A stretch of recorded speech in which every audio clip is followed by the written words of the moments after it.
Right in the middle of a packed mall, a 6-year-old boy slammed his hands over his ears.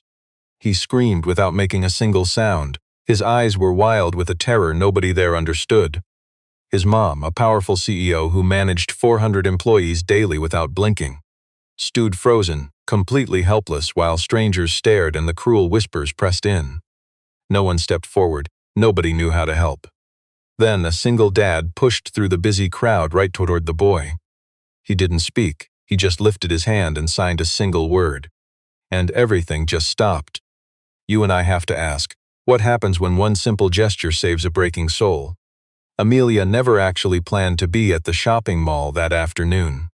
If she was being honest, she hadn't really planned most of the last 6 years. Not the way her perfectly color-coded calendar made it look. Henry crashed into a life that was already running at speeds, with zero room left for pausing. She loved him fiercely, completely, but entirely on her own rigid terms. And those turned out to be the exact wrong terms. She figured that out slowly. Just like any hard lesson, she learned it one tiny failure at a time. Each mistake was easy to brush off, until they piled up into something she couldn't ignore anymore. She was the boss of Meridian Technology Solutions. She had been featured in 2 huge national magazines and one documentary she never even finished watching, simply because she couldn't stand staring at her own face for that long. She had a rare talent for strict structure and hierarchy, for finding the weak spot in any complex system and applying the exact right pressure. She tried forcing that same corporate strategy on her son, and it failed entirely. And she still did not understand why. At 8 months old, Henry was diagnosed with profound, permanent hearing loss in both his ears. The doctor had dropped both of those heavy words in the exact same sentence. And Amelia processed the news the same way she handled all bad business reports. Sitting up perfectly straight with a sharp pen gripped tightly in her hand. Taking notes, because writing things down gave her hands a job to do while the rest of her soul just wanted to completely shatter. Money bought him a spot in the absolute best early intervention program in the state. She hired top medical consultants. She researched expensive cochlear implants with the exact same obsessive focus she gave to quarterly earnings reports. She checked every box using every single metric of success she actually knew. But let's look at what she missed. What she was just starting to realize she never did was learn his actual language. Not the cold technical version, not the sterile clinical one. Not some approved expensive curriculum she paid. A private tutor to teach him 3 times a week. His true language, the one his little body already understood. The language she secretly feared, because feeling afraid was something she had spent 32 years completely refusing to ever admit. Matthew Carter didn't have a grand plan for that Tuesday afternoon either. He had a grocery list. He had Ella. Ella was 6, the exact same age as Henry, though you would never guess they were the same age just by looking at them. She was tiny, with that serious face kids get when they spend too much time around adults fighting through really hard, heavy things. She had her mother's deep dark eyes and her dad's stubborn, firmly set jaw. Let's talk about true value. She clutched a stuffed rabbit George, once white, now faded into the distinct gray of something deeply, repeatedly loved. Her other hand held tightly onto Matthew's. Not out of any anxiety, but simply because she craved the connection. She had always been like this, even as a little toddler, constantly reaching out for him. Not exactly out of necessity, but entirely out of choice. Matthew was 27, working building maintenance at the downtown Hargrove high-rise. A blue-collar job most would call unglamorous, but he stopped caring about that years ago. He was tall and incredibly quiet, much like those rare individuals, whose silence is truly earned, never just given. He carried a very unique sense of stillness. It was something Ella once tried explaining to her kindergarten teacher by simply saying, "Daddy waits for things." The teacher brought that quote up during a parent meeting, and it stayed on his mind for weeks. His daughter was right. He certainly learned how to wait, and the lesson came brutally hard. His late wife, Claire, spent 6 years teaching American Sign Language at Riverside Community College before passing away. Pancreatic cancer, diagnosed in September, entirely gone by February. That brutal kind of timeline that flips your entire world upside down, leaving zero room to breathe or adjust. She was only 24 at her diagnosis, and just 25 at the end. She had been teaching Matthew sign language. Right from their first date, Claire taught ASL the way other folks breathe just constantly. Purely by reflex, as if communication was far too precious to hoard for just one specific crowd. When she passed away, he was fully conversational. And by the time Ella turned 3, he became completely fluent. He kept practicing long after Claire left them, mostly for Ella's sake. Partly because quitting felt like outright betrayal. But also because he slowly realized something. The language kept her spirit close to his heart. Nothing else even came close. Stick with me here. Matthew wasn't thinking about any of this until he noticed the massive crowd shifting near the north doors. He was just wondering if the local hardware store would still stock the exact size of hex bolt he needed, and if Ella preferred the teriyaki joint or the sandwich shop for an early evening dinner. Suddenly, Ella's grip on his fingers squeezed tight, and he followed her stare. He spotted the boy first. The frantic rocking, palms pressed hard against ears, the completely silent, open mouth. He had seen this exact panic before, never in person, but Claire vividly described and explained it. A massive sensory overload that easily crushes a deaf child inside a chaotic public area. It happens not because the surrounding noise is too deafening. Rather, the aggressive vibrations and rapid light changes. The crushing wave of physical stimulation just lacked any coherent mental frame to process it. He once asked his wife how that actually felt, and she told him. Imagine being completely fluent in a language, but suddenly every single sentence hits you simultaneously. All screaming at the exact same volume with zero pauses between words. Imagine having absolutely no way to turn down that signal. Matthew just stood perfectly still, quietly watching. He watched the high-powered mother, pale and frozen, reaching her hand toward her son, pulling it back, then reaching out again. You see it, right? She was utterly helpless, a CEO with endless resources, facing the one terrifying moment where power meant nothing and only understanding mattered. Picture this with me. A guard approaches, wearing his official problem face. Phones went up in the crowd, a tiny voice called, "Daddy." Ella whispered. She did not demand any grand display of power. She just reported the simple truth. "He's scared, I know," Matthew replied. He released her hand gently. "Stay right here." He walked over, no rushing, no rich CEO swagger. He knew from watching special educators that rushing just created more terrifying sensory noise. Charging at a panicked person blasts a message louder than words ever could. It signals that something is wrong. Something is terribly wrong, and you should be absolutely terrified. So he flowed forward like water, showing absolute zero rush. He crossed the floor to Henry, completely ignoring the wealthy, frantic mother. No pausing, no eye contact with the glaring crowd. He simply arrived and sank down. He dropped lower than the boy's eye level, looking up, offering total submission. Henry was still rocking, palms pressed tightly over his ears, but his blank, panicked eyes finally shifted. They found him, not because Matthew flexed any authority, but because he completely stopped trying. In a room full of chaotic motion, pure stillness became the loudest message. Let us watch this closely. Matthew waited 4 agonizing seconds for Henry to focus. Then he slowly lifted his right hand, keeping it perfectly inside Henry's direct vision. He pressed his index and middle fingers right against his chin. He pulled them forward, a slow, massive motion that anyone could read from far away. He held the final sign, safe. He held it there, perfectly frozen. No fake smiles, no bossy little no extra gestures, only the word. A simple promise given to a strange child, using the one language that could actually cut through his sensory overload. Henry's frantic rocking slowed, it didn't stop. Human bodies just don't work like that. Climbing down from severe sensory overload takes time, exactly like waiting for your hands to stop shaking after an accident. But the terrified rhythm broke. That frantic, tight rocking melted into something much softer and way less desperate.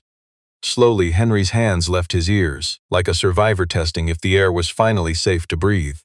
His eyes stayed locked on Matthew's hand. Matthew signed it again, same unhurried pace, safe.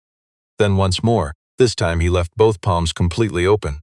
Both open hands echoing the exact same truth, making absolutely sure the boy knew he really meant it. The entire crowd fell totally quiet, no authority demanded it. You and I know this rare feeling, genuine silence opening up inside worldly chaos. a raw moment when genuine empathy cuts straight through the arrogant noise of modern life, actually forcing everyone briefly care about a human besides themselves. Henry's small hands moved. He mirrored the sign, imprecise, his tiny fingers missing the exact proper angle. His motion was completely jerky, unlike Matthew's grace, but it was the sign, true understanding at last. Copied perfectly by a 6-year-old boy on a mall floor who had never met the man kneeling right in front of him, grasping the only currency that mattered right then, safe. Amelia let out a gasp she quickly choked back.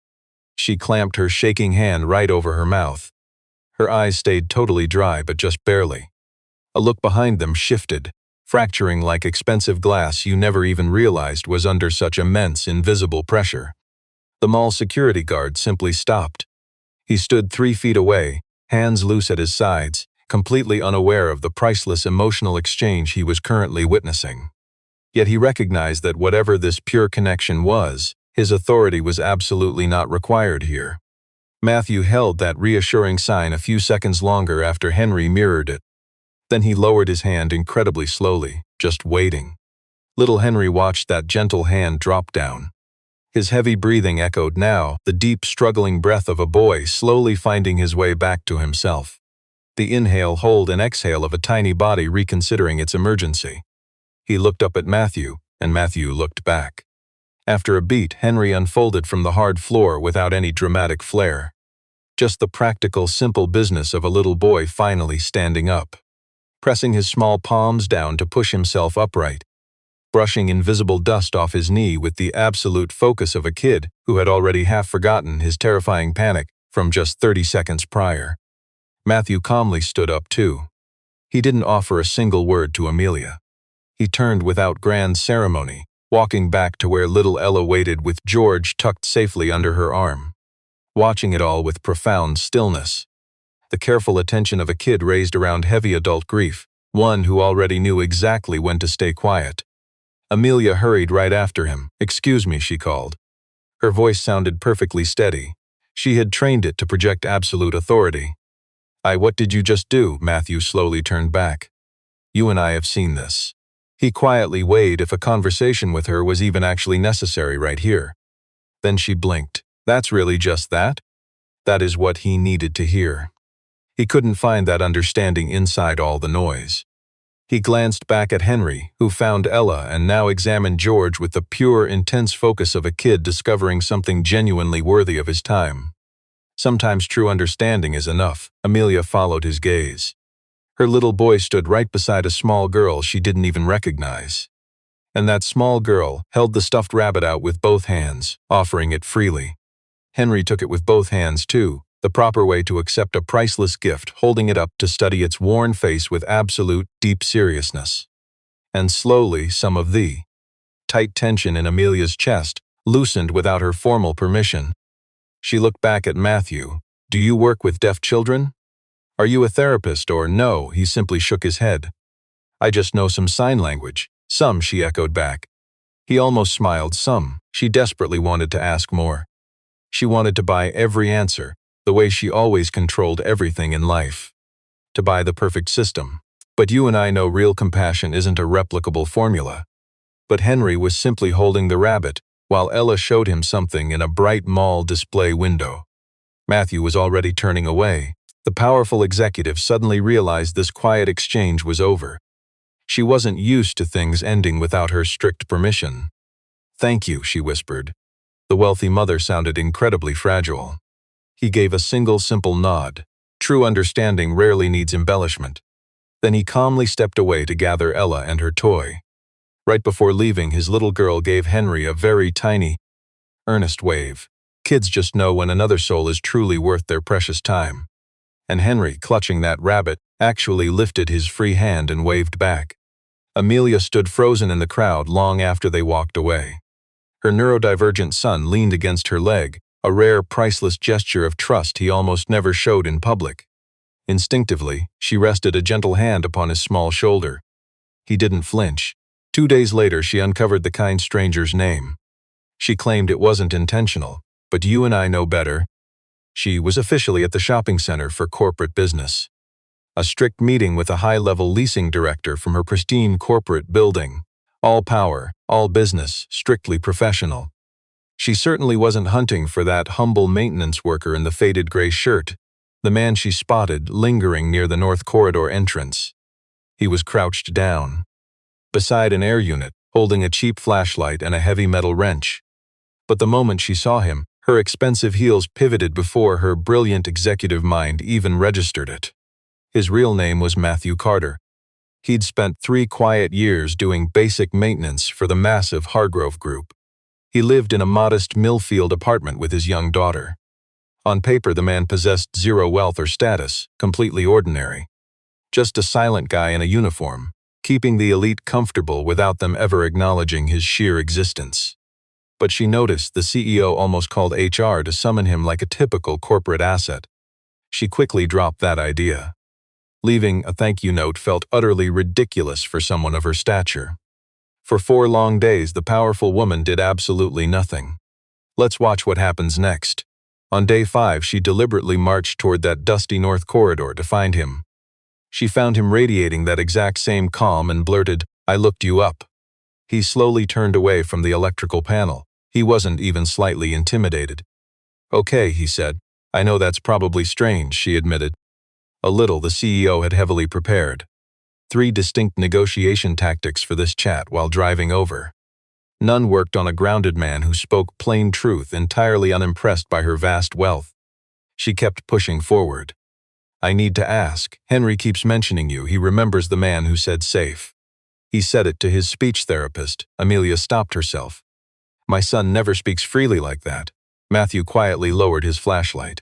He studied her with that exact same pure, unbought attention he gave Henry during the sensory overload. Not judging, not fixing, just beautifully, completely present. It totally unsettled her. "I'm glad he's finally talking," he replied. "I want to understand your technique. How did you know to do that?" She knew she sounded utterly transactional, trying to buy an emotion, but she couldn't stop. "I've paid elite specialists, expensive therapists and consultants for 3 years. He has never responded to anyone like that, in the middle of a meltdown. Nobody has ever been able to reach him that quickly." Matthew stayed quiet for a moment. When he finally spoke, he ignored her actual question. He answered the unspoken one. "My wife was a sign language teacher. She died when our daughter was 2. He said it simply, not like a grief he had completely moved past, but like a heavy weight he had slowly learned to carry with just one hand. "I learned ASL because she taught me. I kept practicing after she passed. I saw what Henry was going through. I knew what he needed." Amelia fell silent. The CEO expected to hear about degrees. She received real human understanding instead. "I am so sorry," she said, "about your wife. Thank you." She studied her hands. She had a whole corporate pitch ready, rates, schedules, contracts. But looking right at him now, she realized her wealth blinded her. She had completely misread this deeply personal moment. She pushed forward anyway. Powerful people are rarely good at abandoning perfectly crafted corporate plans. "I want to hire you as a dedicated support specialist for little Henry. I can easily pay well above market rate for anyone in the know." She froze completely. "I am not a therapist," he said. "I am not a teacher. I am just a maintenance guy who knows some ASL." He grabbed his flashlight. "What your boy needs is not a paid expert. He needs someone to actually learn his language." He looked right at the billionaire, firm but kind. "That is something you must do yourself. You and I know how the rich live." Amelia was simply not used to hearing no. Sure, her board members might disagree or politely push back sometimes. They offered soft alternatives, always using that careful tone of employees afraid of losing their jobs. She never had someone look her in the eye and plainly refuse with zero cruelty and zero apologies. As though her financial offer was not a grand prize she was awarding, but a motherly duty she was merely trying to outsource. The executive drove back to work, sitting frozen in her dark parking garage for 11 whole minutes. Meanwhile, Henry kept signing about the man who meant safety for a week and a half. The boy brought it up at breakfast. Flashing the sign in that clumsy way he learned back at the bustling mall, adjusting his fingers against a deep internal memory of the movement. He enthusiastically signed it to his therapist. He signed it to his mother once. He stared with that piercing directness of a child asking a profound question, completely lacking the spoken words to properly ask it. And the powerful CEO signed back terribly. Her hand shapes were all wrong, the movements stiff and choppy. The boy watched her hands. Then, with total patience and zero anger, he showed his mother again. Humbled, she finally searched for it on her phone that evening. She pulled up 3 different tutorial videos and watched every single one. The executive stood practicing in her bathroom mirror until her hand cramped. The big corporate partnership summit landed in late October, hosted way up on the 14th floor of her luxury headquarters. You know the type of room, massive windows and a skyline view designed to make new clients feel very small. Amelia planned to throw money at the problem again, leaving Henry with his nanny. But the nanny had a sudden family emergency. Her expensive backup care completely fell through by 2 o'clock that afternoon. Out of paid options, she made a reckless choice, a decision she really should never have made. Amelia thought bringing him was fine. He'd survived corporate events. She assumed he'd be fine. He absolutely was not. By 7:30, those ballroom lights blared at maximum brightness. 64 executives crammed into a room built for prestige, not comfort. The roar of networking chatter had steadily climbed for 2 hours. And there sat Henry, cornered by the bar, gripping his ears and rocking. That frantic rocking meant a total sensory meltdown was imminent. Amelia crossed that crowded room in 15 seconds. She dropped down, copying the exact way she'd seen Matthew do it. Getting below eye level, looking up until Henry finally saw her. His frantic eyes begged for help she didn't know how to give. Then she remembered Matthew. She recalled them all, the quiet, and that one signed word offered like a lifeline in the chaos. Slowly she raised her right hand. Bringing her fingers together, she touched her chin. She had practiced this clumsily. Alone at 11 p.m. in her bathroom mirror, drawing her hand forward and down. She held the pose, her hand shook. The angle was definitely off. Henry's frantic rocking slowed. She did it again. He locked onto her hand. She monitored his ragged breathing. This second time around, she kept her focus firmly on his face instead of her own trembling hand. That made all the difference. It stopped being some tactical technique and became a genuine message of love. Slowly, Henry dropped his arms. He leaned forward, resting his forehead against her shoulder. She wrapped her arms around him, and for once he didn't pull away. 64 networking professionals quietly chased wealth. You and I know true power was happening here. Not one of those elites noticed the profound breakthrough happening by the bar, and honestly, their total ignorance didn't matter one bit. Amelia broke down crying. It took a second to realize her tears were falling, but she didn't try to stop them. Later that night, she texted Matthew. Once Henry slept, she pulled his number from HR using a flimsy excuse that now felt completely embarrassing. She typed out and deleted 4 separate messages before finally sending the 5th. Henry signed safe to me tonight. I signed it back. He calmed down. I have no idea what I'm doing, but I need to learn this myself. No more hiring people. If you can teach me to understand him, not as my employee, I'd be forever grateful. He never replied that night, and frankly, she didn't expect a response. So she just lay there in the quiet dark. She stared at the glowing screen, eventually flipping it over before drifting off. Morning brought a single sentence. I can show you some things, for Henry's sake. No hourly rate, her CEO instincts flared. She almost argued about the money. She stopped herself. She just typed, thank you. Setting the device aside, she went downstairs to make some breakfast. They met at a park, pure neutral ground. It was a brisk Saturday morning, with pale, thin sunlight, and those freezing benches kept the public playground almost completely deserted. Matthew brought Ella, and Ella brought George. And Henry greeted George like an old friend. This right here, you and I can agree, means more than any corporate empire. Matthew brought a cheap notebook, actual paper. Amelia noticed it with the slight shock of a CEO who thought paper was completely obsolete. He flipped it open to a totally hand-drawn page. Sign language sketches covered in small, careful, handwritten notes. These are the ones most useful for meltdown intervention, he said softly. Not commands, not instructions, statements. Things that tell him where he is, not what to do. Amelia stared at the simple words, safe, calm, here with you, I see you. I see you, she whispered, looking up. That one especially. Matthew gave a nod. Kids like Henry, they spend a lot of time in rooms full of people who look at them without really seeing them. The sign doesn't just mean I see you visually. In context, it means I know you are here and I am staying right here. The executive jotted it down. He showed her the hand shape. She stumbled through it 3 times, when she finally nailed the sign perfectly. He just sat there, a quiet, steady presence that felt infinitely better than empty praise. Picture the kids now. Henry and Ella were on the playground, negotiating some high-stakes deal only they completely understood. Henry was signing things Amelia still couldn't decipher. And Ella was replying back in that clunky, big-hearted sign language of a kid who had grown up watching it, even if she wasn't fluent yet. And honestly, they were getting along perfectly. Way more than fine. They played with that effortless rhythm of kids who finally found a shared frequency that clicks. "How did Ella learn?" Amelia quietly asked. "From Claire first and then from me." He paused. "She picks it up much faster than I ever do. She always has. It is just how kids' brains are naturally wired." Henry's speech therapist told us the same thing. His capacity to absorb new languages is still incredibly high right now. That every single month really matters. That every month he learns something new. He spoke flatly, zero sugarcoating, not like those high-priced experts Amelia usually paid to carefully manage her expectations. It doesn't have to be incredibly fast, it just has to be consistent. Amelia stared at the notes. "Are you always this bluntly direct with people?" He considered that. "I am actually usually quieter than this." She almost smiled.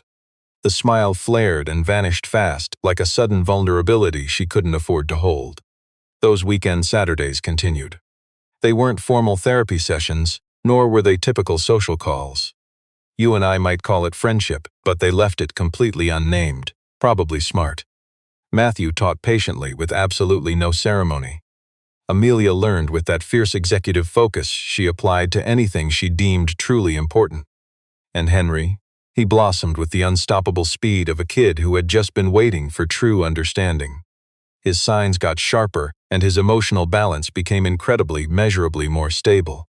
His sensory meltdowns became far less frequent, and much shorter when they happened. One cold Saturday in November, Ella taught Henry 17 new signs in 40 minutes. They invented a clever game, eagerly signing the name of every playground object. Amelia watched from the wooden bench, with Matthew sitting quietly beside her. Neither of them said a word. You and I know that kind of shared silence speaks volumes.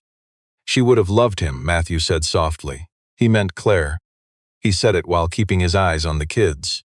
Amelia knew he wasn't asking for pity here. He offered something else. He was giving her the missing pieces, the real story of who he had become. She took it in slowly. "She sounds like someone who loved easily," she replied. "Broadly," he corrected her softly. "She didn't love easily. She loved broadly. There's a difference." Amelia really weighed that. She thought about what it meant to love broadly versus loving narrowly. For years she had loved her deaf son Henry with all her might. But it was squeezed into boxes she understood, a tighter love. No matter how fierce, just wasn't wide enough for him. "I've been doing it wrong," she said, not exactly an apology. It was a reckoning. "You've been doing what you knew," Matthew said. "And now you know something else." Let's step into December.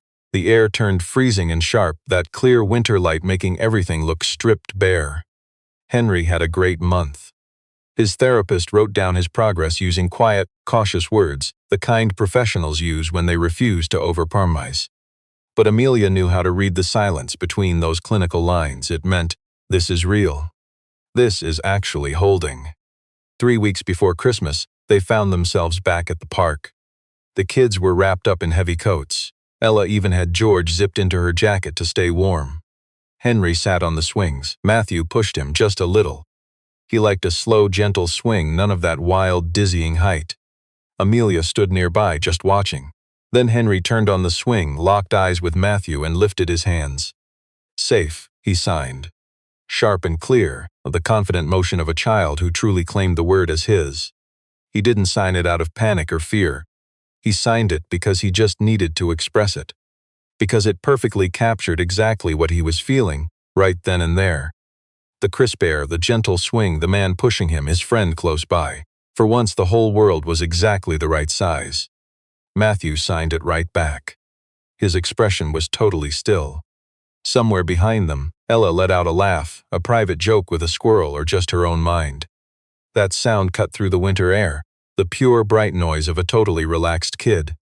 Amelia stared at Henry swinging back and forth and at Matthew's hands. That little sign hung in the air between them like pure magic. She wasn't the CEO of anything. In that exact moment. No Forbes magazine profile, no name plastered on a fancy office building, not some executive who scored perfectly on every single business metric she knew. She was just a mom freezing in the park watching her son tell the world he felt safe. And watching that tiny piece of the world, the only piece that mattered, answer him back. You and I both know this. Real change never shouts its arrival. It doesn't show up with some massive revelation or a huge turning point. You can't just circle the date in your planner. It sneaks in exactly how winter slowly melts into spring. So slowly that you can never truly name the day it happened. You and I often only look back weeks later, realizing something massive shifted completely under the radar. Henry Brooks stopped breaking down in crowds, not perfectly and definitely not overnight. He still had rough days, moments when the loud world pushed in way too fast. He needed quiet space to ground himself, but those heavy moments grew much less frequent. And when they hit, he finally had a language for them. He possessed the signs Matthew taught him, the same ones Amelia desperately practiced in restrooms. Practicing in mirrors on benches and hiding in the corners of her wealthy Saturday boardrooms. He carried the rare confidence of a kid finally told in words he truly grasped, "You are here. You are seen, you are safe." Amelia, however, shifted much more slowly. She actually felt herself transforming, a totally unfamiliar feeling for a boss. All her money and power meant she was used to calling the shots. She hated losing control, but awareness did not equal fighting it. And she realized, catching herself off guard, that she had zero desire to fight. She actually listened during her corporate meetings. She handed off tasks without micromanaging everything. She moved through her high-status world, dropped a fraction of that aggressive, urgent pressure that had originally secured her the 14th floor, and also. Let us pause and think about that. Her ambition almost cost her the child she adored most. Matthew and Ella slowly wove into their daily routine in the most quiet, unassuming way. The totally natural rhythm of people who belong. No formal business contracts, no grand speeches, no fancy labels anybody felt forced to define. Lazy Saturday mornings, maybe casual dinners. Late at night, once the kids slept. Sharing that exact kind of deep talk only possible when people truly understand one another. A pure trust forged not through wealth but steady proof. One freezing January morning inside an almost deserted city park, Henry sat quietly between Ella and his rich mother. George the rabbit rested on his knees, while Matthew grabbed warm hot chocolate from a tiny vendor nearby. Henry simply watched him. Then he faced Amelia, lifted his small hand and deliberately signed a phrase. She recognized the gesture instantly. He was telling her, "I see you." Tears instantly flooded her eyes. She bit her lip hard, then she signed it back. Matthew returned with their drinks, handed out the steaming cups, and settled at the bench's far edge. The four just sat together under the pale morning sun, their warm breath forming tiny white clouds in the freeze. One little word had not magically fixed her entire world. It did not cure their heavy struggles, bridge every gap, or somehow hand Amelia back all those wealthy years she wasted forcing the wrong connection on her son. In the end, a word is pretty small. Just a hand motion, a shape held up for 3 seconds before dropping, but true understanding delivered so clearly. At the perfect moment to a boy desperate for connection, a word stating, "You are here. I am here, and absolutely neither of us is leaving." You and I know that single gesture pierced his deepest fear with absolute truth, and that simple connection was enough. It couldn't cure every problem or erase their struggles, but it finally started the healing process. Henry slumped against Matthew's warm shoulder. Matthew just let him. Ella signed the word safe at her rabbit, while that freezing bright January sun poured down. The snowy park stayed perfectly silent, while deep within the city, the power-hungry world just kept spinning on. And suddenly all that money and power meant absolutely nothing.